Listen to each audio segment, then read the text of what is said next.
Set up Unity to make a 2D game. Hi guys, if you want to create a 2D games, so please first open Unity. Then guys, select new to make a new game and choose here 2D to make a 2D game. So guys, you have to give a name to your project. So here, let's call my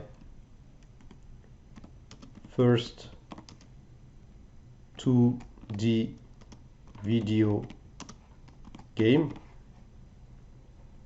Create the project.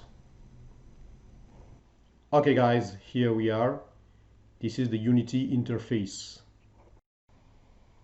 To set up Unity to make a 2D game, you must first open Unity, second select 2D, third give a name to your project and click on Create Game.